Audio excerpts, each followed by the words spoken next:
دوسرا بڑا اہم سوال ہے انجینئر صاحب، اور مسلمانوں میں یہ بڑا عقیدہ پایا جاتا ہے، خاص طور پر ہم مکتبہ جعفریہ کی بات کریں. یہ عقیدہ جب میں نے جانا ایک مکتب سے تو میرے دماغ کے پرخچے اڑ گئے.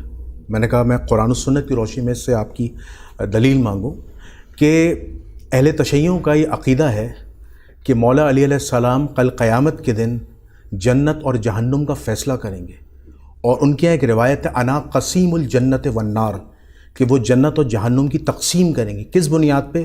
کہ علی سے محبت نہیں رکھے گا مگر مومن، علی سے بغض نہیں رکھے گا مگر منافق. یعنی اللہ ان کو یہ اختیار دے گا. اور پھر وہ ہماری کتابوں سے جو امام احمد بن حنبل کی کتاب ہے مناقب حملیہ، اس کی روایت پیش کرتے ہیں. غالباً شاید وہ خود ساختہ روایت ہے، لیکن وہ پیش کرتے ہیں کہ امام شافعی اور امام احمد بن حنبل بھی قسیم الجنت والنار کے قائل تھے. جبکہ قرآن میں اگر ہم دیکھیں تو ہمیں جو قسیم الجنت والنار کی جو بات ہے، یہ پاور اللہ کے پاس، اور اللہ ہی جس کو چاہے جنت اور جہنم میں بھیجے گا. کیا قرآن و سنت میں اس طرح کی کوئی ایسی دلیل ہے اہل سنت کے یہاں کہ یا آپ کی تحقیق کے مطابق کہ حضرت علی جنت و جہنم کا فیصلہ کریں گے؟ دیکھیں، اس طرح کا عجیب و غریب عقیدہ تو ہم رسول اللہ کے حق میں بھی ماننے کے لیے تیار نہیں. سورہ الزمر میں اللہ تعالیٰ نے واضح فرمایا کہ اے نبی، جن کے لیے جہنم واجب ہو چکی ہے، کیا تم انہیں آگ سے بچا لو گے جہنم کی؟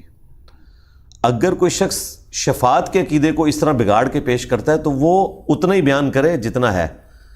ہمارا سب کانٹیننٹ کا مسئلہ یہ ہے کہ اگر کوئی چیز قرآن و سنت میں 10 رپورٹ ہوئی ہے نا، ایک بزرگ آتا ہے وہ اپنا 0 ساتھ لگا کے اسے 100 بناتا ہے، اس کے بعد جو آتا ہے وہ مزید دچ فرائی کرتا ہے، ایک 0 اپنا لگاتا ہے، اسے 1000 بناتا ہے، اور آج وہ 10 جو تھا وہ ملینز بلکہ بلینز تک پہنچ چکا ہے.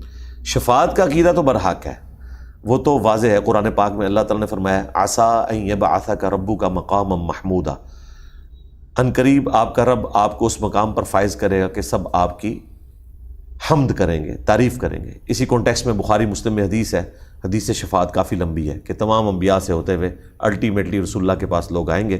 نبی الاسلام اللہ کے حضور سجدہ ریز ہوں گے، پھر اللہ سے دعا کریں گے. نبی الاسلام کہتے ہیں مجھے اللہ تعالیٰ حمد کے ایسے کلمات سکھائے گا اسی وقت جس کی وجہ سے اللہ تعالیٰ مجھے پھر اذن دے گا کہ میں شفاعت کروں. میرے لیے تعداد مقرر کی جائے گی، میں چند لوگوں کو جہنم سے نکالوں گا، گناہ کبیرہ کرنے والوں کو، اور یہ سلسلہ سٹارٹ ہوگا. پھر بخاری مسلم میں آتا ہے کہ ونس جب نبی الاسلام کے مبارک ہاتھوں پہ شفاعت کا دروازہ کھلے گا، پھر اللہ کے اذن سے فرشتے بھی، انبیاء بھی، اور اللہ کے نیک بندے بھی شفاعت کریں گے. شفاعت کی حد تک تو بات ٹھیک ہے.